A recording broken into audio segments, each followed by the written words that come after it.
morning. My name is Jason Chester, the agriculture teacher at West Rowan High School, and I'd like to welcome you on a field trip through my classroom.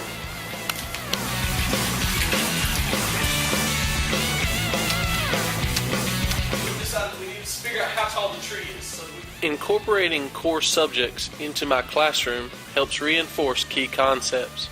Today I am going over the Pythagorean theorem from geometry while learning how to estimate tree volume for students who may be interested in forestry as a potential career. The A squared, 66 feet. A squared, 66 feet. We know by using our Biltmore stick that it's calibrated to find C squared for you, so you don't have to worry about that part. For one, we're trying to determine where you're going to cut it off at. So where do you think you should cut this log off at? After the classroom instruction, I feel it is vitally important for students to apply what they have learned to solidify the concepts of the classroom. We are now physically measuring tree volume, just like we learned in my class. On your cheek. There you go. Flip it straight up. And measure, line this up with the bottom of the tree. Clint, you said you thought you knew what it was. Dogwood. During the forestry unit, I like to end class with the trees of the day. But you also need to know the Latin name, Cornus florida. As you were looking at this river birch. Demonstrating proper pruning is important for all students in my class, whether they are a future horticulturalist or a future homeowner. Then as we look up the trunk, we're looking at those limbs that have become injury prone for the rest of the tree. You want to get right near the bark and snip it off. Alright, as you look at the rubric, what I want you to take some special attention to is when you are analyzing the financial importance of your budget. Incorporating technology is important because of the increased use of technology in every field of agriculture. Today we were fortunate to use the MacBooks for a farm construction project where students researched the economic impact of farming decisions. I am introducing the rubric and my expectations on how they will be evaluated. Lifetime housing, which is up to you guys. You need to make sure that if it's a structure that all they need is some sort of cover, you don't need to go out and buy a $30,000 building. You can build one for less than $5,000.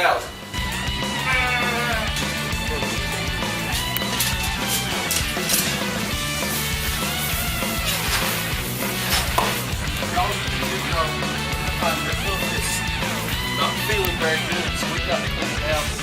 Teaching animal science would be difficult without live animals. I feel that it is important for all students to leave my class with a minimum basic husbandry skills. On our school farm, we have sheep, cattle, and chickens, and every student has a specific responsibility with the animals every day.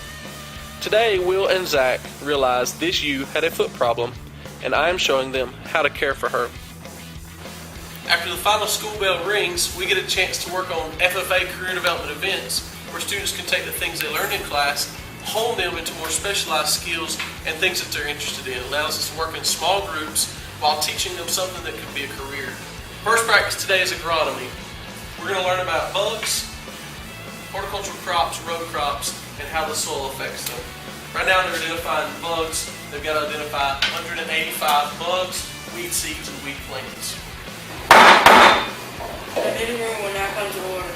We are now holding a meeting of West Rowan FFA Chapter. Mr. Vice President, all officers in this session. I should call the roll of officers, determine if they are at their stations to report back to you, Mr. President. The Sentinel. Station by the door. Book of Deeds. Achievements won by prize. Alright, hold on. Alright, when you say that first line, I believe in the future of agriculture, do you believe it? So, that power of expression needs to say, I believe, not just I believe in the future of agriculture. See my difference? The last line of the FFA motto is living to serve. These are words I try to live by every day while being a facilitator to student success. Each of these plaques represents students who have shown positive growth over my 8 years at West. Without seeing this, you would not get the full effect of a field trip through my classroom. It's roughly 6:30. It's time for me to get prepared for an alumni council meeting. I appreciate the opportunity to bring you along for a field trip of my classroom. Goodbye.